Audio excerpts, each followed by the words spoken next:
Star Wars movie news and rumors keep swirling and getting crazier as the days are ripped off the calendar as we march toward Star Wars Celebration, and we're here to tackle all of it, break it down, and give our thoughts. So welcome everybody to the Resistance broadcast.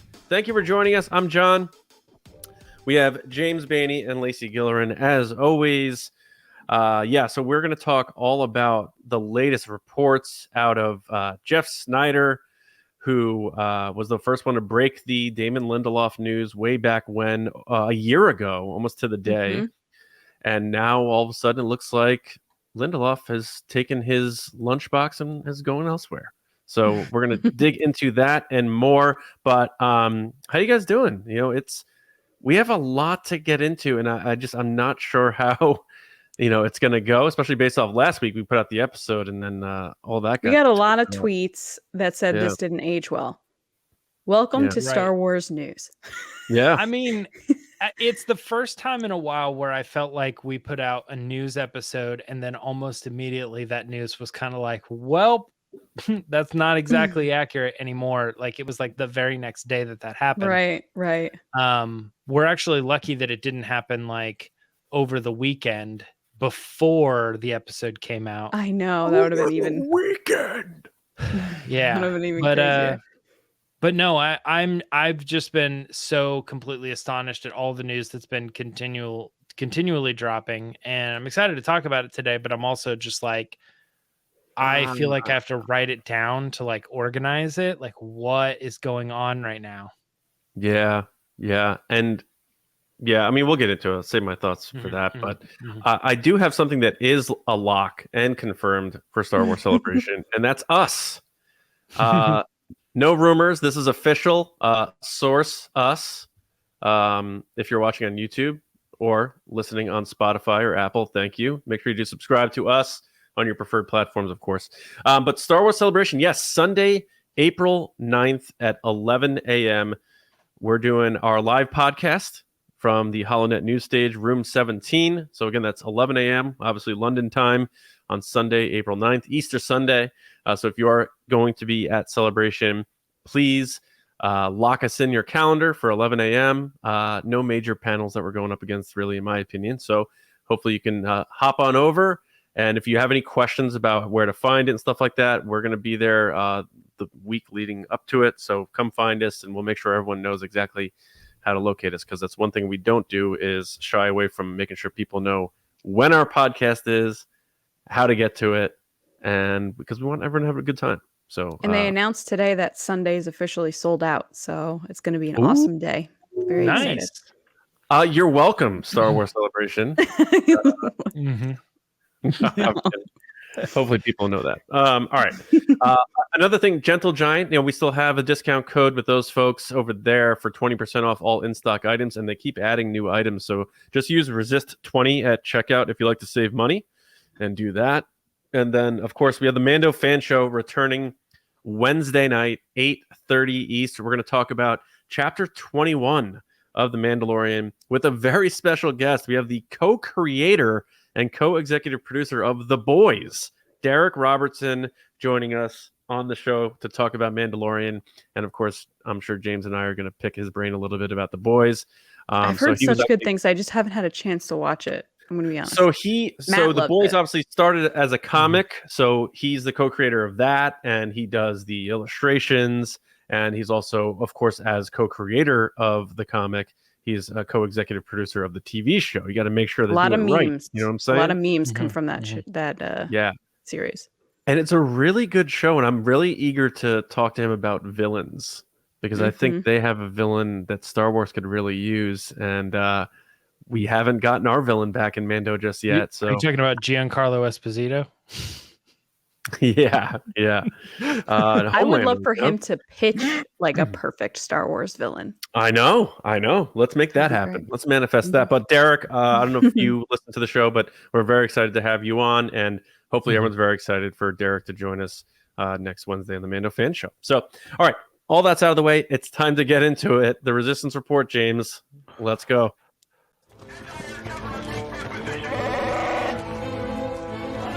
It's the resistance.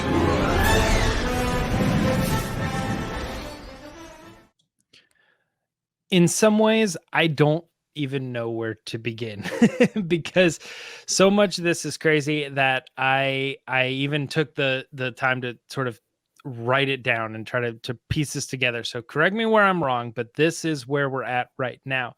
John, you mentioned earlier, Jeff Sneider. He's obviously had a lot of many recent Star Wars scoops.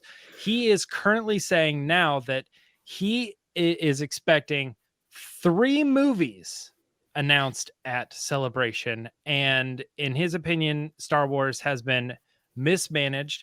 And what's backing that up is he's hearing that there has to be a Star Wars movie in theaters by December 2025, or Kathleen Kennedy is out. Or the phrase was "no matter what." Yeah, that's the ultimatum. So 3 movies being announced at Celebration, probably a little bit of insurance on her part. If some of those She's like, I'll through, throw 3 out there. gotta have something go through. Speaking of those 3, I think I could be wrong on this, but my speculation would be a little bit of the Sean Levy movie, which was reported by Deadline, the Taika Waititi, which was officially announced by Lucasfilm, and the other one, which would be the Sharmeen Obaid-Chinoy, which was also a Deadline story, but more recently backed up by Jeff Sneider, saying the person who is writing that movie is Damon Lindelof and Justin Britt Gibson. Now, that being said, Damon recently told Slash Film, this was a quote, he says, "The degree of difficulty is extremely, extremely, extremely high." And he also said, "If it can't be great, it shouldn't exist." Going on, he even paraphrases that says, "Maybe I shouldn't be cooking. Maybe I should just be eating." And then literally just days after that statement, Sneider tells us Lindelof and Britt Gibson are out, and Justin Knight from Peaky Blinders is now the new individual who's penning the script for the Sharmeen Obaid-Chinoy movie, which, again, sort of rumor, but we obviously know that is happening because so much of this, there's obviously so many moving parts on this story. There's more to talk about going on in Star Wars, but please, let's just start here and try to unpack all of that. 3 Star Wars movies at Celebration, a Star Wars movie by December 2025, or Kathleen Kennedy is out, 3 possible directors, and one of those has a big switch up in the writers. John, what is your take on where we are at right now, 2 weeks from Celebration? I mean, if all this stuff is true, it's really big.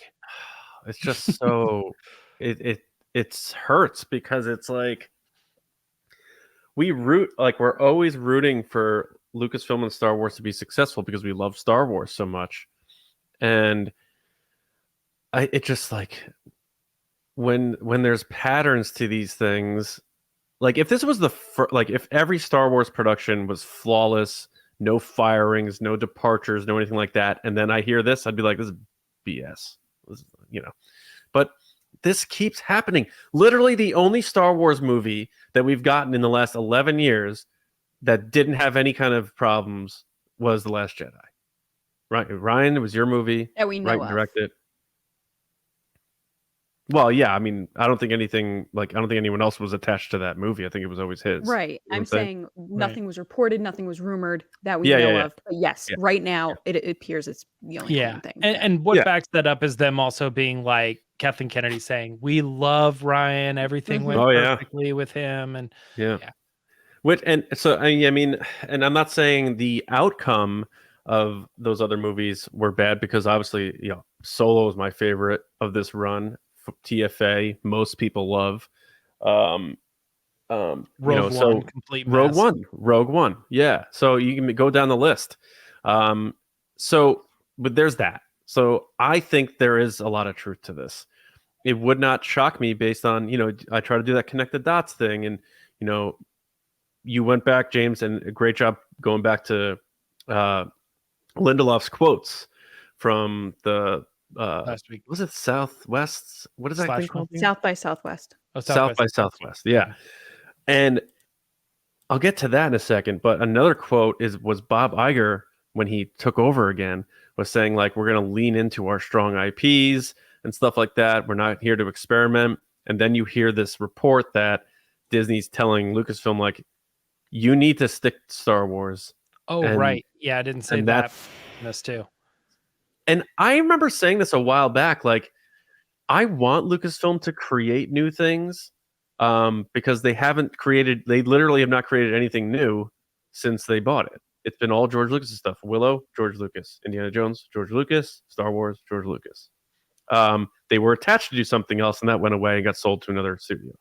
But I guess my point is they've been having such a hard time getting Star Wars done and planning out new movies that he's right. Like, if you can't get your main thing right, then you shouldn't be dabbling in other stuff. Put all of your focus and attention and creative drive and voices to your main thing that we know works when it's right. So quickly to be clear about that, because if somebody might not have heard that report, is that I think that was also Jeff Sneider saying, stop doing your Willow stuff. The Indiana Jones show you were planning with Ravenwood or whatever, like all that done. Get focused back on Star Wars, which immediately made me feel like, oh, that's more off the plate of like Willow. Like, it's not Willow's fault. It's Star Wars's fault that a second season is not getting made because they can't get Star Wars up. So they're like, we'll stop leaning on Willow, fix Star Wars. Yeah, and I'll save my thoughts about the Stephen Knight coming in as a writer. I think talking about that separately might be a good idea. But the Lindelof thing, man, is wild. And Lacey, I want to get your thoughts on that because to me, you and I were talking about this. It seems like his quote is, in other words, him saying like, I don't trust her as a director of this movie, and I don't want to be attached to it if this is the way it's going, because his line was like, if it's not great, then don't do it. It sounds like, if you're attached to something for a freaking year, you're vested, you want to do this. And he got to a point where he's like, I can't do this anymore because I feel like I'm not in control of it anymore. There was multiple details that I'm even forgetting I left out. I was going to get into those. Okay, go ahead, Lacey. Tell that aspect. So there are more details that people kind of wouldn't know unless you listen to the podcast, which, first of all, I did listen to it. Awesome job, Jeff and John Roca. You guys are doing a really good show over there. I also listened to your the Marvel details too are crazy. Like, it's just, you can see that as Bob Iger has come into the company, he's really reworking plans. He's getting rid of people. He's bringing new people in. They're reworking what their plan was 2 years ago, a year ago, and saying, you know what, we need to get back on track. And one of the things that I found very interesting, and again, this is a rumor because this is coming from a source through Jeff. We don't know if it's true, but if you're looking at it logically, it does seem to add up, which is, he said his source or sources told him that Damon was working on this movie. Kathleen Kennedy hired this director behind his back and said, here's your director. Damon was like, what? And then these two people didn't get along and had creative differences. There's that phrase again, creative differences. Right. And that there was friction going on between the director's viewpoint and Damon Lindelof's viewpoint. And Jeff had brought up a good point of, when you look at this and you see who Damon is and what projects he's worked on, Lost, Watchmen, what he's capable of. And then you have someone like Chinoy who's done, Miss Marvel, and that's basically it, and some documentaries, not to downplay what she's done, but the resume isn't there. It's very hard, capable, but right. It's hard for someone like a Damon to go, this is the director I want for my project. But it seems like the director was chosen without any input on his part, which the question stands, is it his place to have that input? I don't know. I don't know how those kind of movie productions work. Maybe we should have someone on the show that maybe could talk through a production like this. That would be super interesting. But that being said, I think just the idea of, from my own experience of working on projects and knowing like you're working on a project for a while and then your boss comes in and goes, hey, this person's now running this project. And you're like, wait a second, what? Effective immediately. Like, what? I've been working on this thing for so long. And they're like, oh, it'll be fine. Just get along.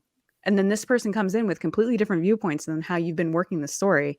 you're gonna go to a South by Southwest panel and say, you know what, if it's not what I want it to be, then I don't want to be a part of it. That's basically what he was saying. So it's starting to add up in that sense.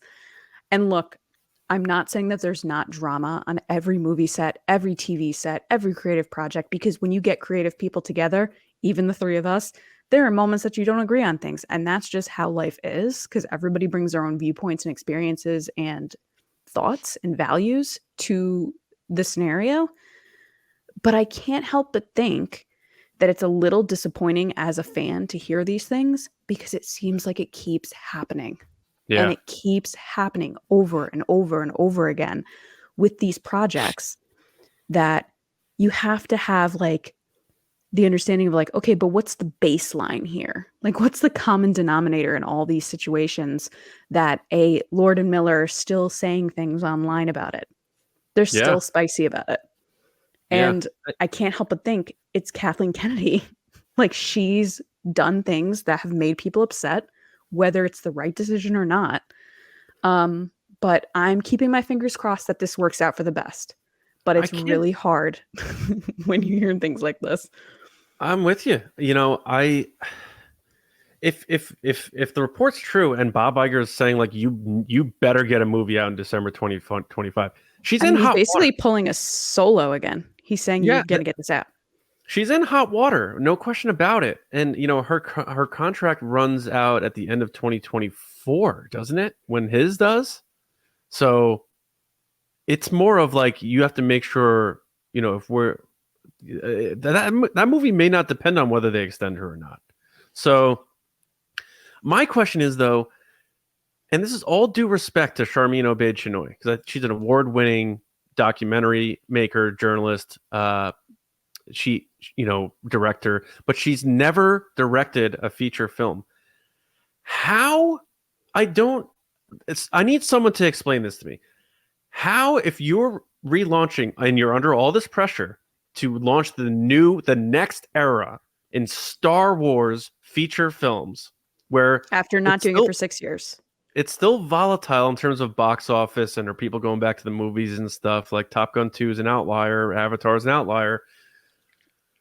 How do you pick somebody who's never directed a feature film and say, that's our best choice to relaunch and stabilize our franchise? Especially because Miss Marvel wasn't overwhelmingly accepted. So I want someone to honestly tell me that. It has nothing to do with her as a person or her skill set and what she's done in her resume. I don't mean any offense to that at all. But just logically speaking, you have an unlimited list of people who would probably love to direct a Star Wars movie, even though people think people run away from it. You can't, I'll never buy that someone who's never directed a feature film is the best choice to relaunch one of your biggest IPs. I don't understand it. I'm not saying unless that's she signed on for 5 to 10 years, like Kathleen had hinted at in her interview last year. That's like, even hey, worse. But I'm saying like, hey, maybe I'm just trying to think logically of like, if someone did something that you really like, and you're like, hey, I need you to be in this for this many years. And it's someone like this that hasn't done a feature film. They're going, yeah, I'll be in it. I'll stick around. It just seems like I know what you're doing, Lacey, but John's right on that. That's still just even that logical of like, well, maybe it was this. Let's try to make sense of this. That explanation is almost even worse than I will give you one movie. It's like I'm locking this, not inexperience. That's not what we're trying to say, but it's just like it is an odd choice in the situation that you're in. Like, you know, okay, going back to Solo, we maybe took a risk on a Lord and Miller. They're very creative. We think that we could do something cool. They're up and coming, hipster, well, you know, whatever. Like, you wanted to do that, and it didn't really work out. So you made the smart choice. Then after you got rid of him, you know, maybe that was whatever. But I'm saying you shifted it back and brought in Ron Howard. Steer the ship. We need to get back on course. Let's bring in someone that's safe, knows what they're doing exactly. But James, even then, exactly can do that. Those two had hits already. 21 Jump Street, Lego movie. That's not what I'm saying. I'm saying you're in their mind. He's saying in their mind, it's a smart move. Yeah. At this point now, you are already, your whole Star Wars movie theatrical experience is in that we just fired Lord and Miller state.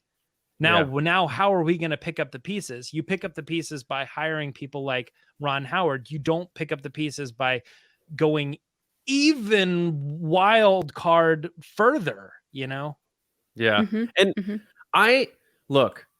I have been a Kathleen Kennedy supporter for a long time because she is one of the greatest movie producers of all time. But I've also at the same time said I don't think she's a good executive. I'm still rooting for her to be successful because I love Star Wars. I want her to have wins. I'm constantly rooting for her to win. But having said that, I don't understand the blanket support of everything she's doing from people, as though like she's not going to attend your birthday party, guys. I don't care how many times you tweet about it and defend all her choices and stuff. She's not going to send you a signed t-shirt. It's just like, I don't know what people are trying to get out of this like blind defending of Kathleen Kennedy constantly when there's clearly been issues. And then the other weapon they use to defend it is, which this isn't anything at you, James, but it's it was never announced. So, just because a website puts it out there, and it's like, first of all, like, let's stop attacking media journalists who are doing their job. They're doing their job to give you information that the biggest media company in the world doesn't want you to have. So you're choosing to side with this massive conglomerate juggernaut company, but not a journalist. Stop attacking journalists, please. It's also ridiculous. They have nothing to lose by, like, there's no reason they would put their name out there with a lie, I guess is what I'm saying. Stop. And anytime you disagree with a report from a journalist, you just call it a website or a blog. It's like, no, say what you want about Jeff Sneider. I don't know him personally. I never met him, so I'm not going to share an opinion about him. He is a long-time Hollywood inside reporter who gets things right a lot. And he's reporting this, and he was the first person to say Lindelof was attached, and then everyone got on board with the reports about it too. And he's been right about a lot of things in the past too. So you have to respect his craft and his skill set and his sources and connections. He said the Stephen Knight thing first too, I think, and then it got picked up by Variety and all these other places. So stop trying to dismiss journalists. Journalists are on your side. Stop trying to attack journalists and people who are really trying to get to the truth of things. Like, they're not trying to ruin anything. You don't look they're cool. Trying to give you the truth. You don't look cool defending Disney, who's the biggest. And I love Disney. I'm a Disney kid. I love everything about Disney. But you don't look cool or edgy defending this giant, massive corporation, one of the biggest media companies on the planet, by attacking a journalist. It's just it honestly disgusts me when people do it. Brand, I don't know what you're trying to get out of it. But to me it's ridiculous, and I see through it all, and it's nonsense. I don't respect people who do that at all. Period. And then my last spicy whatever. It's just that's how I feel about it. I think it's wrong. I think it's messed up to start attacking journalists in the name of defending Disney, Walt Disney Studios. Like, they need you to go to bat. And it's never even like, hey, I don't agree with this, or hey, okay, I don't think it's fully true. It's always directly attacking that person, being like, they're a liar. They made this up. Yeah. And just because something wasn't officially announced doesn't mean these problems don't exist. It is a problem if a major writer who is attached to a project for a whole year to write this script for the next era in Star Wars movies bails out after turning in his draft, sort of like, I'm dropping this class anyway, but so here's my term paper. I don't care what you grade it. I'm out. And that is a problem. So if you want to use that crutch of, well, it was never officially announced, do it all you want. But it's still a problem that's happening in the production of these movies behind the scenes, to the point where we're hearing a report of Bob Iger saying, like, you better get this thing on track and get this movie out by 2025, because it's on me now and it's on the calendar. We gave you a pass with the Rogue Squadron thing, and we took 2023 off. It was the only upcoming Disney umbrella movie removed from the schedule. And now you better hit this next one. We gave you a mulligan. You better hit this one. So it is a problem. Officially announced or not, it's a problem. And officially announced or not, I'm sorry, Sean Levy confirmed his movie. That hasn't been officially announced. We already talked about Michael Waldron confirmed he was doing the Feige movie. J.D. Dillard confirmed he was doing a movie. None of these things were officially announced, but the people themselves confirmed that they were developing this stuff. So let's stop attacking people who are really good at their job and being journalists because you think you have this giant voice on Twitter. No one cares as much as you think they do. Respect journalists, period. Yeah. To clarify myself too, I've never been against like this. These things are happening. I do think they are happening. Oh, James, yeah, that was. I'm not speaking to your point of view on that. It's just I see a lot of that online. People think that they're being so rebellious and righteous to defend this massive company. It's like I love Disney too, but it's okay to be like, let's not attack an independent contractor journalist who is just trying to make their way and give you the truth for the sake of defending a big company. It's just absurd to me. I'm sorry. Mm-hmm. Lacey, is there anything else that stands out in this particular thing? Are we through this? Maybe I'll toss it up to you as like, for me personally, a little bit, I think this kind of feels like it puts a little bit of a damper on Celebration.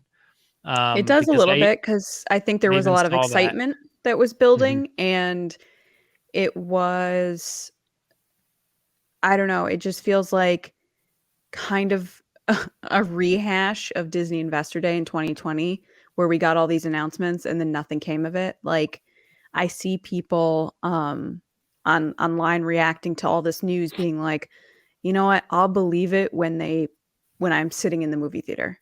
Right. And it's so disheartening to see fans feel that way. For me, at least, like to see other fans be at the point that they're like, I don't believe anything that's going on, or I don't believe they're ever going to make this project. I don't even want to get excited. Like, that's sad. That's sad in the state of fandom if you can't be excited of what's coming. I saw it in when John and Jeff were doing their episode. Somebody wrote in, and it was a comment, and I was like, "That's exactly what I felt like." And it was like, "I can't wait to hear about the 3 announced movies that aren't going to get made."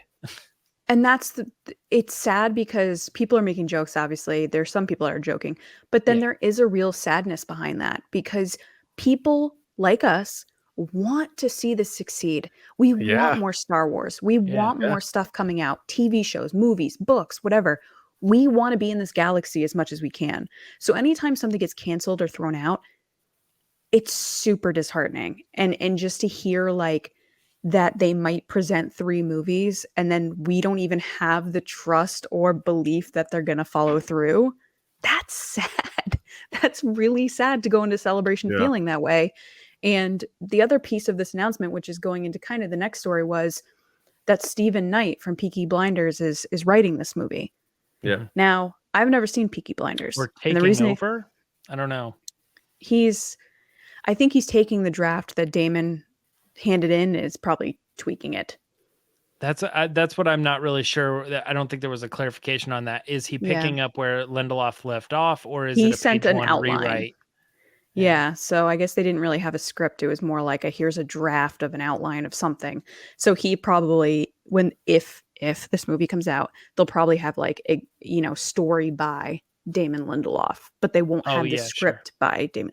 But that being said, look, I've never seen Peaky Blinders. It has an 8.8 rating on IMDb, I believe, and people really like this show. It's on Netflix.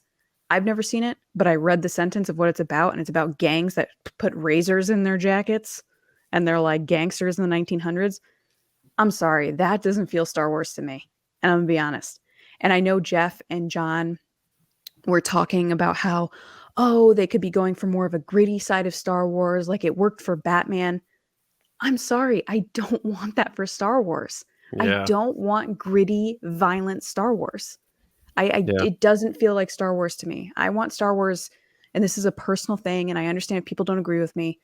Star Wars to me is something that is inspirational, that is hopeful, that I can show my kids. That's what Star Wars is to me. And I understand there are moments of death, and I understand there are moments of sadness and tragic stuff. But when you take it to the level of like a Batman Begins, which is what they were saying with Batman, or like what Christian Bale did, that's not a kid Batman. I wouldn't show that Batman to kids. I'd show that Batman to like teenagers because that's cool. But and honestly, she would be bored. I think it would be scary. They're scary movies for little kids. But I'm saying, like, if you sit a 7-year-old in front of Andor, they're going to be like, I don't want to watch this. And that's fair too. My concern is, and I'm not saying that Steven can't do this. I'm only, again, basing on what I know. This is what I said with Leslie Headland too. based on what I know of what they've created and what they've consistently created, and based on what Jeff and John had also said in the podcast, was that he does these dark, gritty things. And so you're bringing in a writer to do the next phase of Star Wars as like a saga film that's going to be on the darker side. Like, didn't we just get that with Andor? Like, I want to be inspired. I think the world, we're still in a crazy time. I think there's a lot of terrible stuff that happens in the world. I want to go to the movies to have a good time. And the best time I've had recently is Top Gun. I will continue to say that. And you know why? Because it was a fun movie that was inspirational. It made you laugh. It made you cry. It made you want to high five people as you walked out of the movie theater. And that's what I want from Star Wars. And is that selfish? Sure. But that's what I want. And when I saw this name, I went, this might as well be Quentin Tarantino to me. Which we all know I wouldn't like. So, yeah, I mean, I love Tarantino. I don't want him to make a Star Wars movie. Yeah, and that was the spiciest take I've ever had. You're welcome. I think I just gave my spiciest take too. So. We've definitely talked about like the whole like grittiness and what, you know, Star Wars means. Like I do like Andor. But I don't know. I don't feel like it's as disconnected as maybe some other people do when it comes to like, well, we have a New Hope and Return of the Jedi, and that's completely different than Andor. And I'm like, I don't know. I feel like there's a little bit of a tone difference there, but like it doesn't feel as crazy to me as, you know, some other examples of like what, you know, other shows are that they could be doing like. And, you know, maybe even one example there too is I know they mentioned the Batman thing, and Batman got gritty, but probably the in my opinion, maybe the more better example would be Superman. Whereas like when people say what they think of Superman is they think of this hero that's like bright and all this other stuff. And, you know, he's a hero example. And all this other stuff. But then they do Man of Steel and everybody's like, oh, it's like dark and gritty Superman. And it's maybe not as good or whatever. But then you have another subset of people that are like, I loved Man of Steel. And I think that's, you know, I want to see more of that. And that's why I said my taste might not be the same as everybody else's. And I get that. So I just think of original trilogy and I'm like, you know, that's what I want. I want campy. It's tough. It's like maybe these other bigger franchises have the opportunity to sort of like rebrand or recreate certain characters or aspect. But I'm like, but it's also Star Wars. But also it's argumentative because, you know, they put out Obi-Wan and you know, I guess the Mandalorian's kind of like that and there's big success there, but they put out Andor and it got a lot of critical response too. You know, like people were like, I really like this show and we'll see how it fares in awards and all other things too. It's like, so I don't know. I mean, but will it make money? That's the big question at the end of the day. Yeah, when it comes down to that stuff, I think that it's safer that especially at the point they're at now, like first release Force Awakens, then do a Rogue One. Let's get back on. Don't make Rogue One your big comeback. And there have been people who have been best known for writing very serious stuff that could turn around and give you the Star Wars you're looking for. We're just right. Yeah. We're just, this is just a potential, like if it goes that route, then that's we're basing it on his work. on Peaky Blinders. But I mean, you with any creator, you probably have some things where it's like, you know, oh, this guy was in comedy, like you know, Tom Hanks or something. He was doing this and then he's just sort of like flipped the switch and started doing other stuff. Or like you know, Lord and Miller was doing Cloudy with a Chance of Meatballs, and they're like, no, we want to be taken more seriously. So they were working and they were developing Solo, and then they went on to do Spider-Man. And it's like, yeah, that's a very serious, well done movie. It's not Cloudy with a Chance of Meatballs. You know, so it's kind of, I don't know. It's just interesting when it comes down to that stuff. I mean, we could go on for hours and hours and hours. The only thing to me is the celebration aspect. Yeah, if we get we have a little bit of a damper. Find out more. Yeah, we find out more at Celebration, the title, the premise, and stuff, and maybe a logo or something that gives off the vibe of what this movie is going to be. Then we could like revisit the conversation and see like, all right, so maybe this is what they're going for. And if it's 3 movies they're announcing, are they 3 just completely separate entities, or are they connected? You know, so yeah, as far as tone, but we're still in the conversation of like, it doesn't matter what the tone of Rogue Squadron was. We're in the boat of going like, I see it on the screen. That's an awesome logo. I hope that movie happens. Yeah. But I kind of just don't believe it. You're announcing movie after movie after movie, and this is 6 years and back and forths with Ryan Johnson's and Benioff and Wise's. Yeah, And, I'm you just know what I talking mean? about It's just like, concern over the tone. yeah. you Oh, know. sure. Yeah. And I got that. I'm just, my aspect was just going to Celebration and hearing they're announcing 3 movies. And I'm like, we'll see. And that's a little bit of a bummer. I want to be excited at Celebration that we are getting 1, 2, 3, and that's going to happen. And I can't wait for it to happen. It's that But doubt I feel that like creeps in. no matter how much they announce, I'm going to go, you deliver first, start Like delivering. when Marvel says, here's you phase 7, and you're like, all those movies are coming out. Yes, 100%. I mean, or maybe not 100%, like 95%. Like maybe they switch things up or move things around or whatever. But it's very rare. And I think if you look back at the track record of Marvel, like as look how much content they've produced, and you're still in the range that's less than what Lucasfilm has had as far as issues of, you know, directors who were this and this and this, you know, and then they're not, you know. Yeah, it is crazy. Well, you know, let's get back on the positive side of this and talk a little bit about a show that we're confident is happening and should be coming later this year, and that is I already forget the name of it. Skeleton Crew. Skeleton Crew. Yep, Skeleton Crew is on the way, and we don't know a whole lot about it, but it's being reported now that the Daniels, who are known as Dan Kwan and Daniel Scheinert, most notably they are the directors of the current Oscar-winning Best Picture, Everything, Everywhere, All at Once. They have been tapped to direct one of the episodes of Skeleton Crew. So this is exciting. Feels a little bit about when we joke sometimes about like a big person right off the success of something that they just recently did, bring them into Star Wars, and then, you know, we'll see how it turns out. I feel like John Lacey, if you know, it's John Watts, is that correct? Who's show running the Skeleton Crew? Yeah. Yes. I feel like John Spider-Man's Watts, solid pick. This report bringing in these guys, I think this is a definite going to happen. I feel very confident about this choice in Star Wars TV land, and I think that Skeleton Crew is going to be the better for it. This is exciting. Lacey, do you have any thoughts on the Daniels joining Skeleton Crew? Yeah, so this was an interesting story. It came from One Take News and then was backed up by The Hollywood Reporter. It's just interesting to see how the news kind of jumps from one source to the next. But then, so it was kind of published as like, oh, this is happening, but there was nothing to back it up except, hey, I heard a source. And then Daniel Kwan put on his Instagram story that, yeah, this is happening. It's already happened.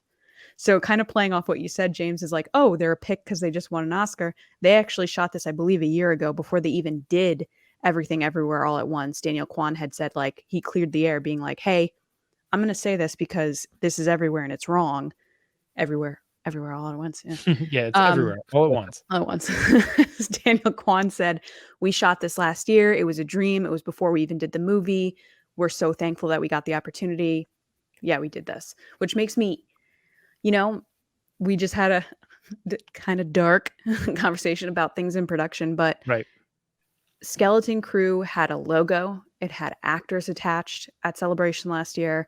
It's on the way. We've heard people talk about it numerous times. It's in production right now. We're getting updates like this. Like, this is a project that I'm pumped about. I'm excited about. And I know we're going to get a ton of stuff about this at Celebration. So this is something that I'm like, okay, that's on a lock. Like, we're good here. Yeah.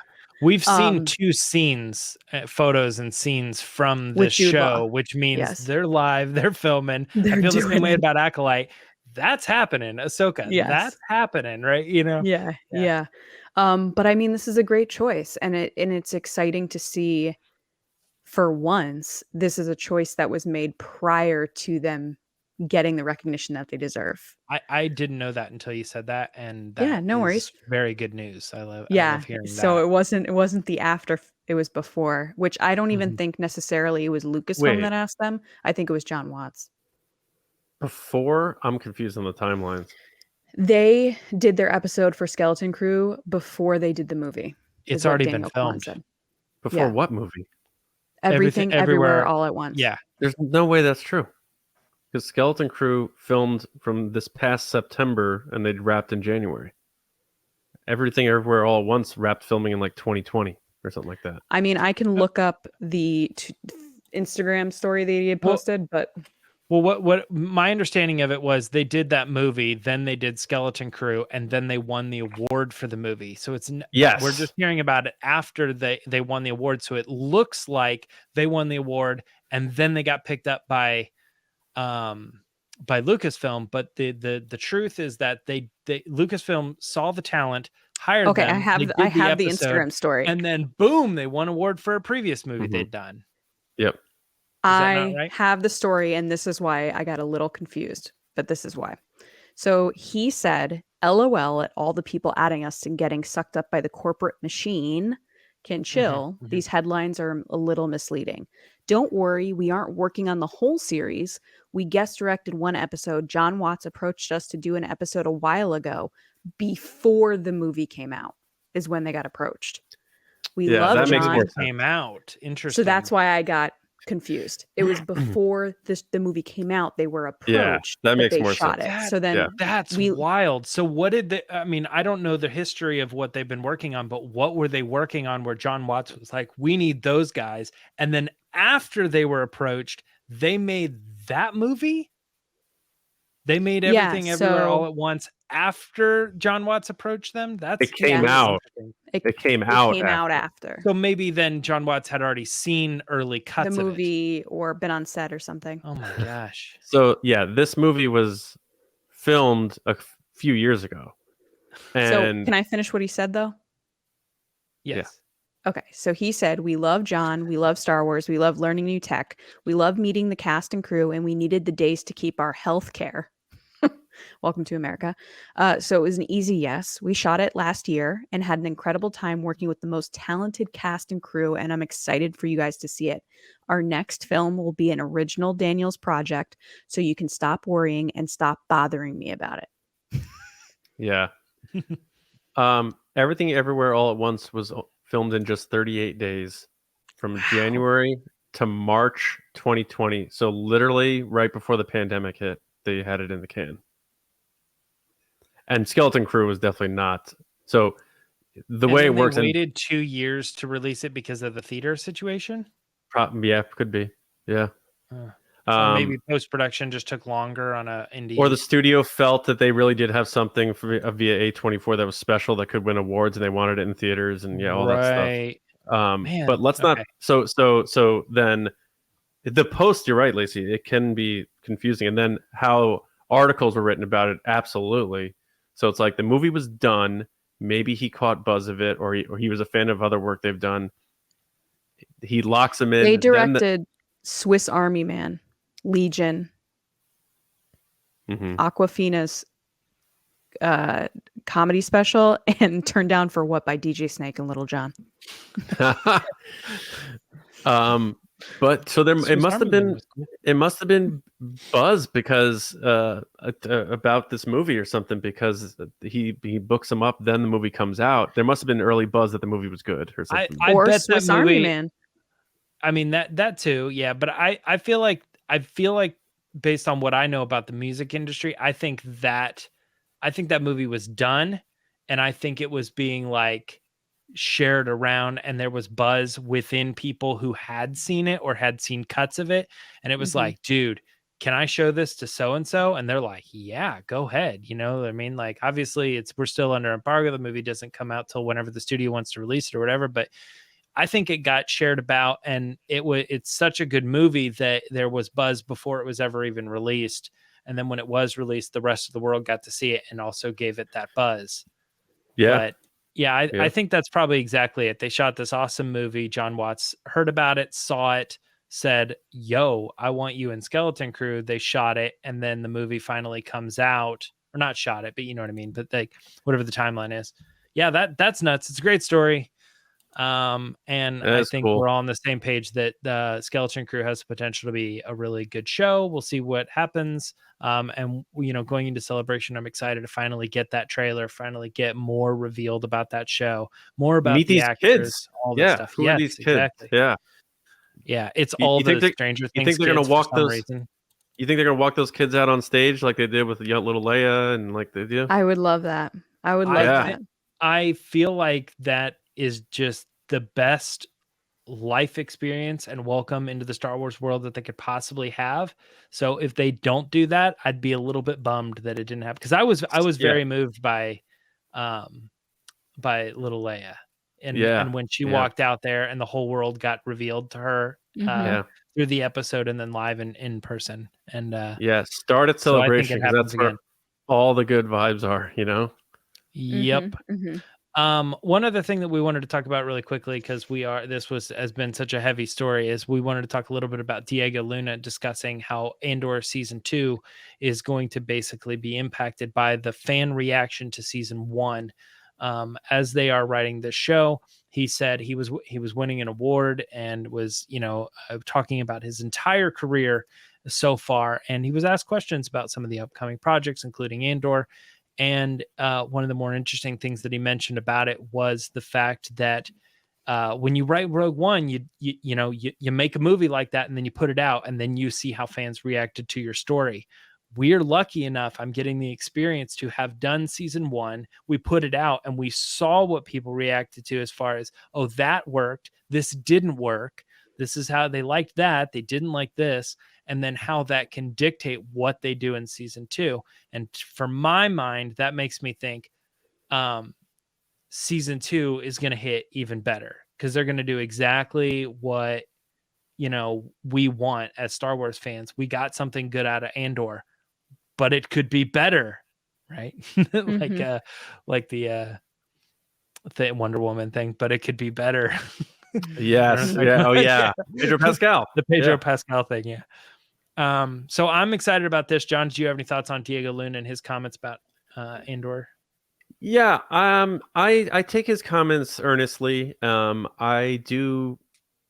There's a fine line to walk when it comes to like listening to the fans and stuff. I think sometimes you don't want to go too far with that, but you do want to make sure that you're not completely off the path of your audience, especially when we're in a situation where, just real talk, like Disney Plus has been taking loss after loss and getting hammered in revenue, and subscribers are down, and the reports of the Mandalorian viewership being down, and it's like, well, it's down because subscribers are down, so it's just logic that that's going to happen. And Andor was the least, I believe, unless I'm wrong, I'm pretty sure it was the least viewed Star Wars live action series. And, we talked about it for good reason. Kids aren't going to watch it. It's more targeted towards adults. It's a more serious tone. It's more for diehard Star Wars fans than general Star Wars fans.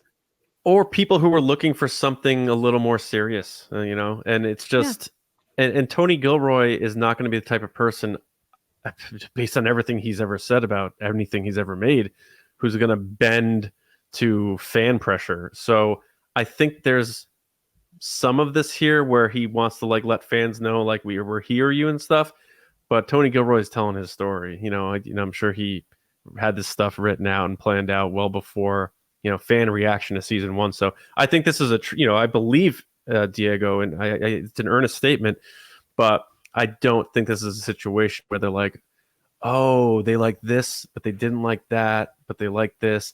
Now, they may make some changes in terms of aesthetics, and maybe let's put a little more K2 into this and do that. And,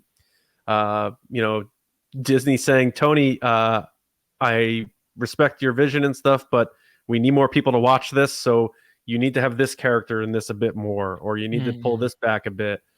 Have a few more TIE fighters in there or something. There could be a lot of that going on. So I think this is an earnest statement, but I think it's more of like Gilroy's got his plan in place, and like Disney's just going to push him a bit if they need to, because they're not in trouble, but we'd like to get some good reports about Disney Plus doing well so that they make more Star Wars shows. So that's all.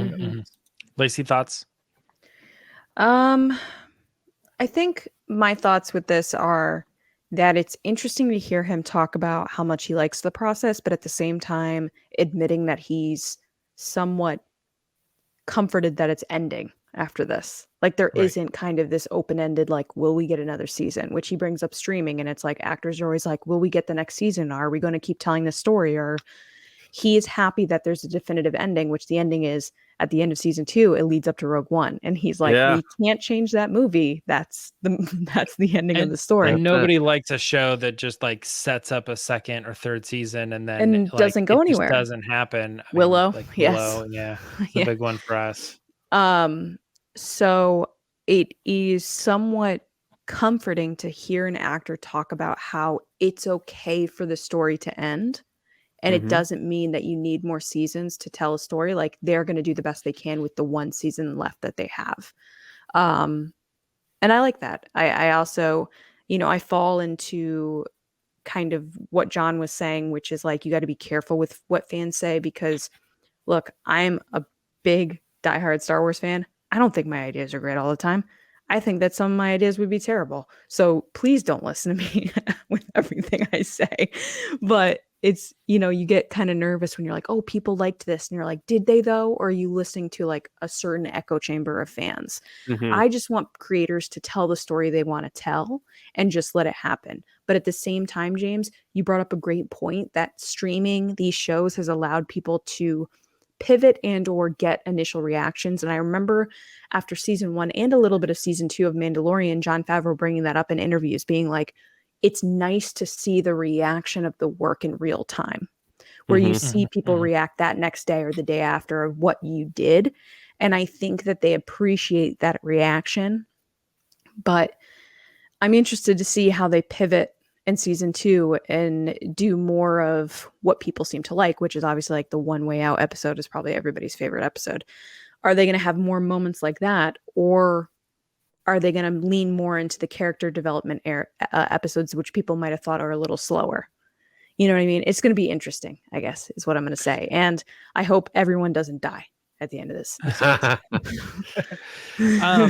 Yeah, I think, John, you're exactly right that Tony has this plan. And when it comes to like the big picture stuff, like this is the show that we're going to do, right? That this is how it's going to go. I think what Diego is referring to, in my personal opinion, is he's talking about the little things, the delivery. Take like, let me do it this way, like as it's written, but then let me also try this, because remember we did that in season 1, and I remember like the posts about that and what people were talking about. They thought that part was funny. They liked how I jokingly said that line, and we were kind of iffy about it at the time. But maybe if this line we sort of do it in that joking way, maybe it will hit the same way that they liked it in season 1. So it gives them a little bit of confidence, because they did get sort of a feedback on when they tried something in the first episode, and see whether or not like fans reacted to it, or if they just like didn't get it or blew past it or whatever. I think it's the little things. I think it's from his perspective as an actor, how am I going to approach this line? How am I going to say it? And if you have a little bit of evidence on your side that when you tried that in the first season and it worked, or it didn't work, for whatever reason, we're like, we tried that, it didn't land like we thought it was going to land. So maybe we just do it the safer way this time, and that gives overall like a better score for the entire season. I think that's more like what we're talking about, and I think that's that Jon Favreau thing you're talking about in real time. Because technically, and I'd say like technically, Mandalorian is still in post-production, because they can change something about the show until it goes live. And we even know Lucasfilm, after it's published, they can still change things, all of the special editions or Blu-ray updates, or George Lucas with The Empire Strikes Back, the original release. He added a scene. Right. Yeah. Or adding the word A New Hope to the beginning of Star Wars and after like 4 theatrical releases. So and it's like Lucasfilm's not afraid of doing that, but yeah, and I think we would all probably agree. Like, I don't like talking about what people would think if I've never like met them or whatever, but based on all of his interviews and his conviction, like nobody cares less what fans think about Star Wars than Tony Gilroy. He's just like, I'm doing this and you're gonna watch it, and that's the end of it. Like, so it's like tough noogies. I just want to say, watching this thing with Diego Luna, though, I love this guy. He Me makes too, me man. so happy. Yeah. Like, just listening to him talk and stuff. And I'm like, I think there's a reason I'm drawn to Rogue One. I think there's a reason I'm drawn to Cassian Andor. I think there's a reason I'm excited to when I heard that they were making the show. And I just loved it. I think part of that too is just like when you see a celebrity or an individual that you're just like, I just feel like you're an awesome person and you're just the coolest person around. You know, I want to root for that and I connect with that. So when I see he gets a show, I'm like, I'm watching the show. I'm going to love it. You know what I mean? Yeah. Yeah. I agree. Not that so many other people aren't great as well, but it's like, I really get a good feeling every time I hear him talk and, you know, deliver his thank you speeches for the awards he's winning and stuff. It's So, like how people like feel about Ki Hui Kwan and like Brendan Fraser. It's just like totally. Yes. There's something genuine that's like Yes. really there. Yeah. Yeah. So that's the guys. There's probably more we could talk about, but let's wrap up the Resistance Report this week and head into our next section. Lacey, I am tired. what are we doing? Yeah. All right, guys, it's time for the Patreon pod race.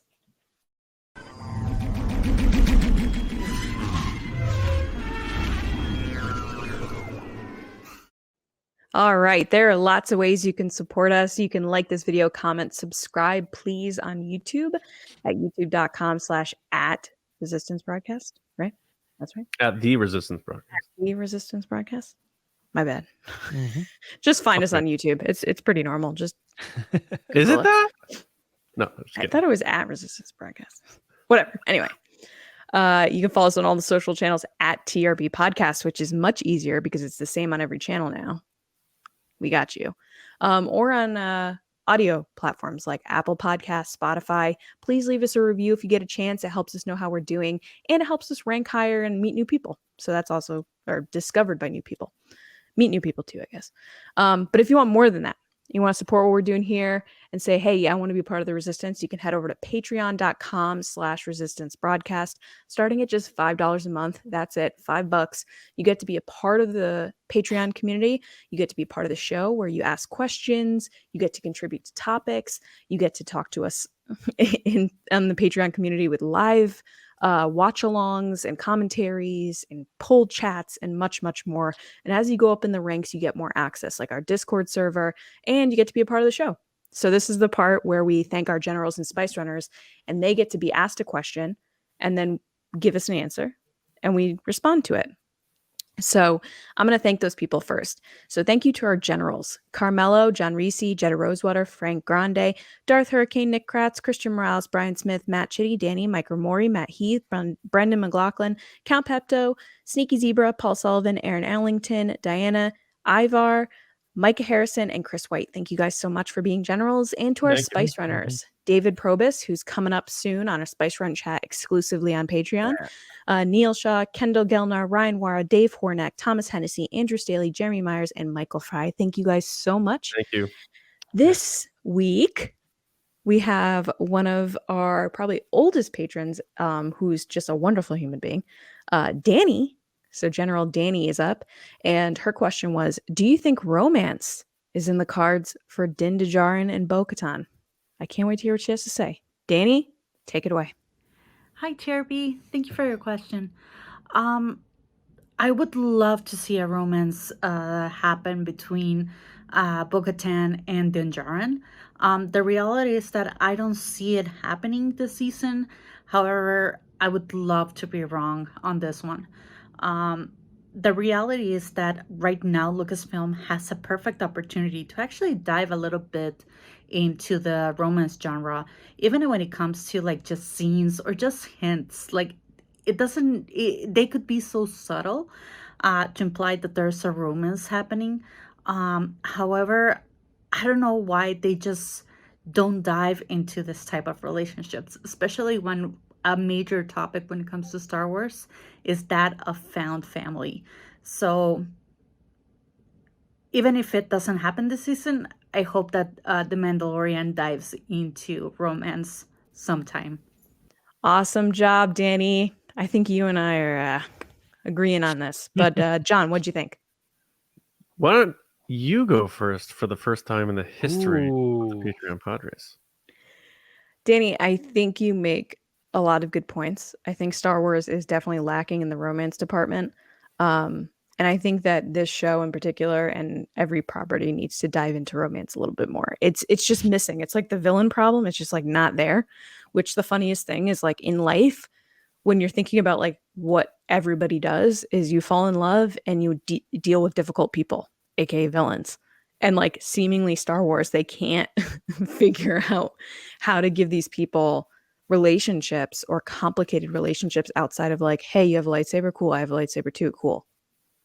And like that's what the kind of current stuff is. I just really wish there was more romance. So I agree with you. I think you made some good points. So John, what'd you think?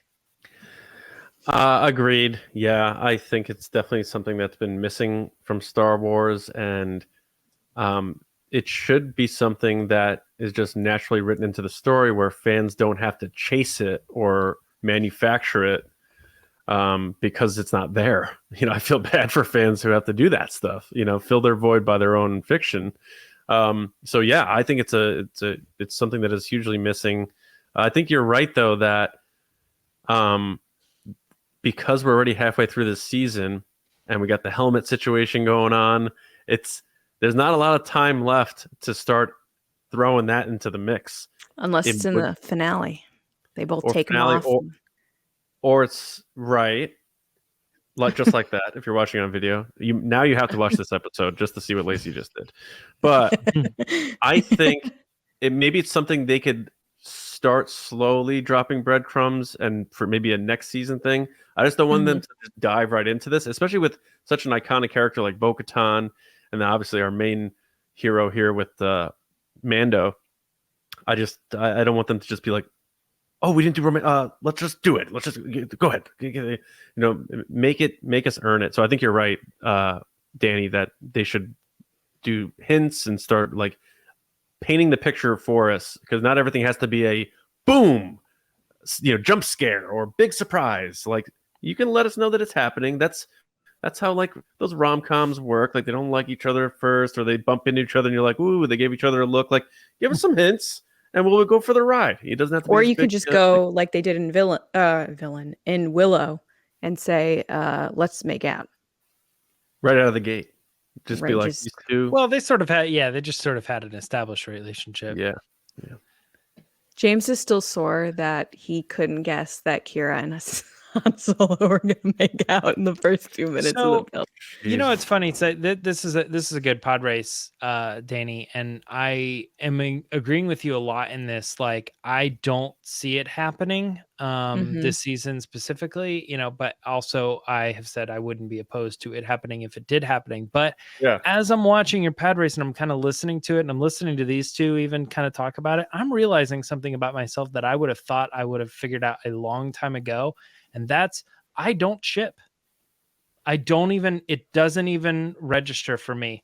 I've never been. I know you don't. I gained that I gathered that early, James, but I appreciate you saying it out loud. It's not even part of the story that I'm looking at. I want things to happen. I want to know what happens between characters, but I'm never I'm team Ted and Robin.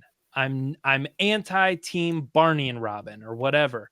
I just don't care. I like, tell me how the story goes.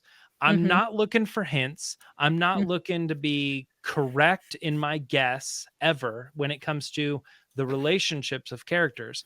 And when somebody's saying like, oh, I think these characters will work, and they're like sort of building evidence to how those two characters may get together or whatever, I'm like, are you seeing something that isn't there? Because I'm not looking for that at all. And maybe it is evidential, but I feel like shipping falls often into fan theory, and I'm down to hear fan theories and have my own fan theories, but I never look at them like they're realistic, like that's the way that things are going to go.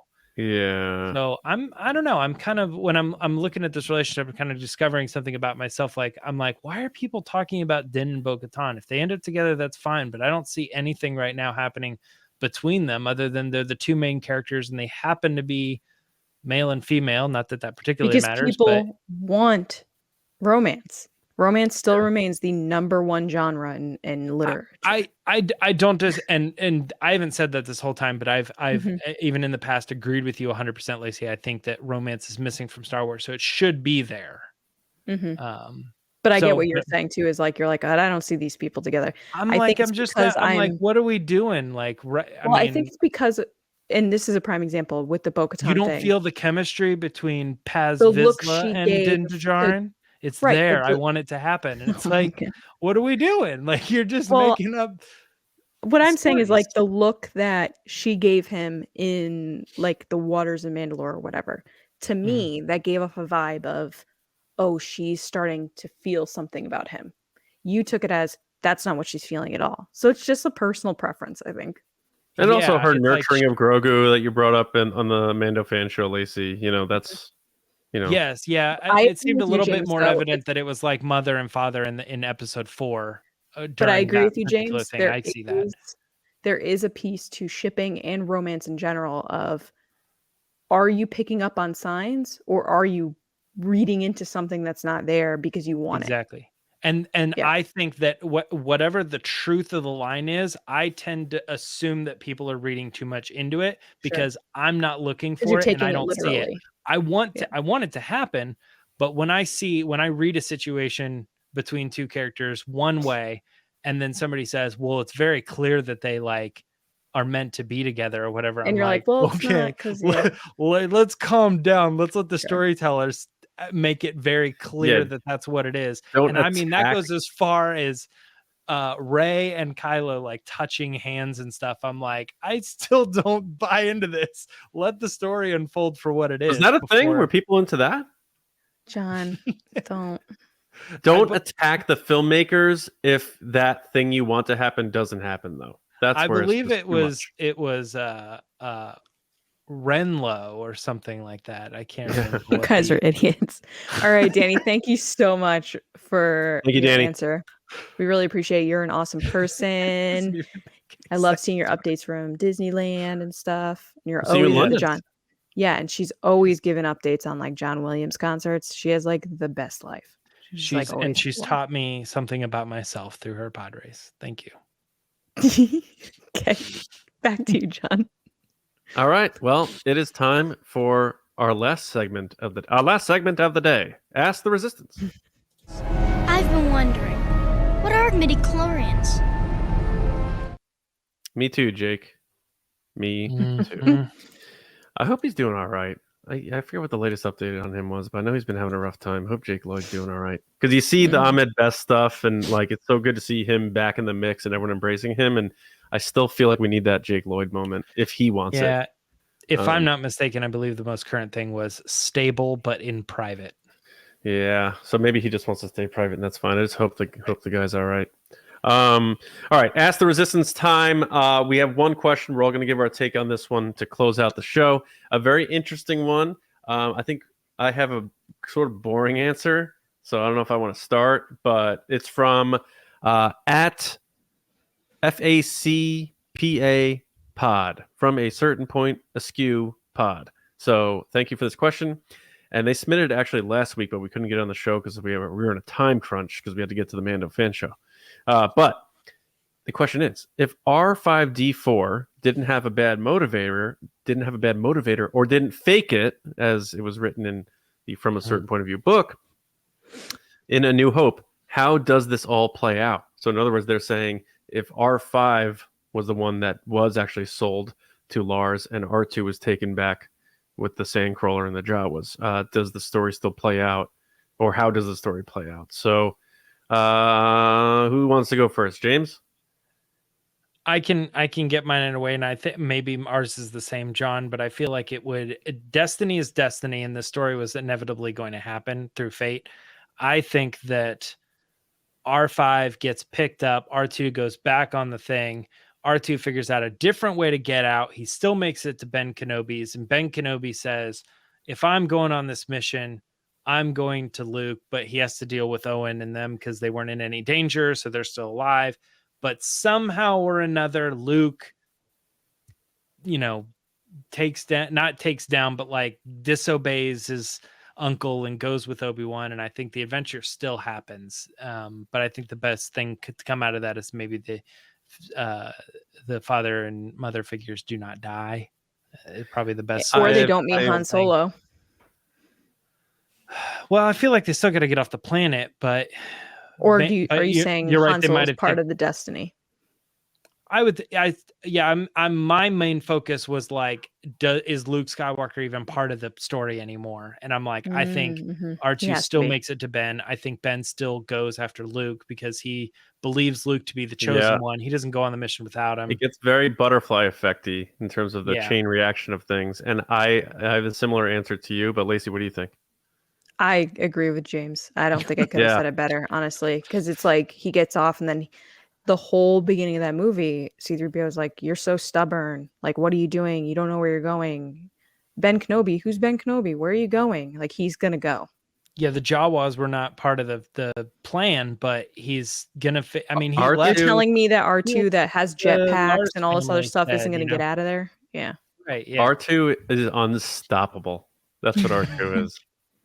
So, and I love how, like, my favorite R2 though is when he's like cruising slowly, but he's leaned back and he's just like, I'm not worried about you, man. I'm doing my thing. He's got sunglasses on. He's just like dealing with C-3PO. C-3PO's taking his anxiety meds and stuff. He's all like neurotic, and R2's like, dude, whatever, man. I'm going. And his little beeps are always like beep boop boo.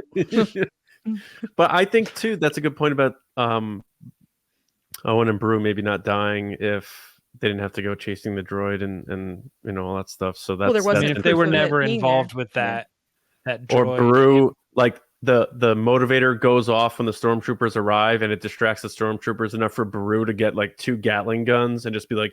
Not even that though, because they killed the Jawas and the Jawas told them where the droid was, so the droid wouldn't have been with them. That was what I was going to go back to. I believe the line is like, but if they were here and they attacked the Jawas, that would lead them back home. And by the way, it's so fun to think he says robots in that line. It's the only time Star Wars ever said robots, which I think I feel like they need to drop another one and let fans go crazy, and then other people would be like, "You're the one who's acting crazy." It was said in A New Hope, Oh, like when people get mad about Luke Skywalker saying laser sword. Yeah, exactly. When Jake Lloyd says it in The Phantom Menace. Yes, exactly. Yeah. Same thing. Like Lacey, great point about Han. And then be wrong. If the timing is different and Han and Chewie just like wrap up their meal or whatever and they just leave. Yeah. So that is because it was all kind of, what's the word I'm looking for? Like perfect timing with them. Serendipitous. Predestined. Yeah. But ultimately, as far as R2 goes, he's like, I agree. He's stubborn. He's getting there. Yeah. R2 is unstoppable. You know what is stoppable? I mean, honestly, if you think if you even think further, if he gets the droid, then goes to Alderaan, they're both dead. If he gets to Alderaan, because the goal was to get to Alderaan. And because they stopped and talked to Han Solo. Like if the Jawas just slowed him down just a hair, that everything worked out quicker. Yes. Yeah. That's a good point. It's been a while since we've done a what if. I think we did one long time ago that was so like, many what variables. Yeah. What if Luke was with Bail Organa, and what if Leia was with the Lars or something? I think we did something along those lines. Leia would have left a long time before Luke did. Yeah, that's for sure. All right. Especially anything else on that one? I think we did a good job. I hope you, from a certain point of view, Askew, liked our answer. Let us know what you think. But that does take us to the end of the show. A little bit longer than our normal news episodes, but it was a heavy dose of Resistance Report, and we hope you enjoyed the conversation. Let us know what you think about that as well. But ultimately, like Lacey said, thank you to everybody who's been subscribing and rating us. We're only like 2 or 3 ratings on Spotify away from the big 450 mark. So that's really cool. Thank you. And if you didn't yet, go back and check out our latest episode of the Mando Fan Show, because Mac Lacey from Children of the Watch joined us, and he was awesome, and he brought a lot to the table. So we want to thank him again for joining us, and hopefully you guys all enjoyed that episode. And then we're looking ahead now to Wednesday night. The Mando fan show returns for the 5th episode of The Mandalorian. We're already going to be over halfway done, and we're going to be joined by, again, Derek Robertson, co-creator of The Boys and co-executive producer of The Boys TV series. So don't miss that one, 8:30 East, live here on the channel, and of course, podcast the next day. You can find me on Twitter at Johnny Hoey and my movie pod, Just Like the Movies. We're doing Airheads next because of Brendan Fraser. All right, Lacey. Finally. People can find me on Twitter and Instagram at Lacey Gilleran and on TikTok at It's Lacey Gilleran while it still exists in the US. It's good. It's fair. Fair. And for me, Twitter and Instagram at Myra Trunks. And for one final episode of the Bad Batch Reaction Show, if we haven't heard any sort of announcement for season 3, we'll see what happens. But there you go. Oh yeah, and you can find me doing live reactions to the Mandalorian episodes every morning on Patreon only. Yep. Every morning. Every Mando morning. In theory, you could pay $2, join, watch all of her reactions. Well, $5. $5. Oh yeah, $5. Yeah, my bad. It's $5. You can spend $5, get in, watch all the reactions, and then bail out if you want. But you're not going to, because you're going to realize that it's well worth $5 a month. Also, you'd hurt my feelings. So submit to Will of the Force and all the other stuff that you get to do. All the goods. But we also want you to have a great week. We hope we kicked off your week with some good Star Wars talk, and we'll see you next time right here on the Resistance broadcast. See you around, kids.